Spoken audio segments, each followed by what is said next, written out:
that there's a widespread support for bankruptcy law reform to give long-term disabled preferred status, but there are businesses who are telling them that begins the slippery slope.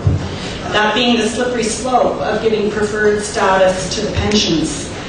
I'm not convinced that it's a widespread objection. I think that the politicians are simply being fearful and concerned about reduced political donations, and that it's up to the people in this room and Canadians generally to show who votes and whose interests that our politicians are paid to represent. We challenge the government to produce the names of the people in their back rooms and to produce the studies that they have, that they say show that preferred status for pensions and for the long-term disabled is going to raise the cost of capital. So I'm challenging them. We've sent my work out broadly throughout Canada and the world. So far it's not been contravened.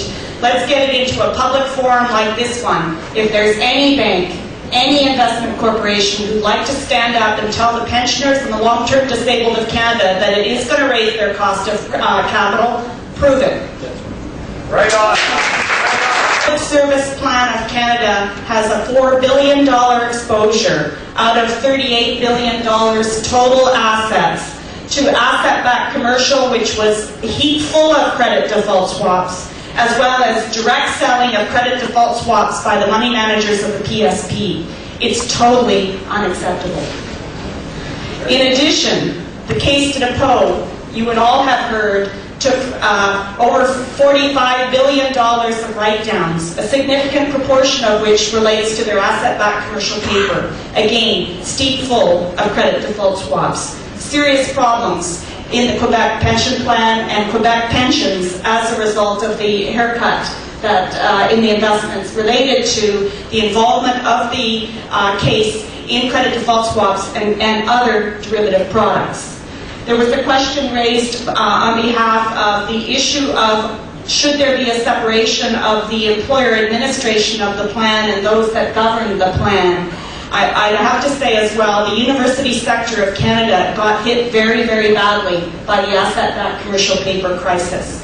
Far too much of this toxic paper sits in the pension funds for the professors of many of our students across Canada. McGill, University of Western Ontario, University of Alberta, University of British Columbia, all struggling now with their budgets, in large part related to the financial crisis that brought the stock market down, but also because they were involved directly in credit default swaps and asset-backed commercial paper.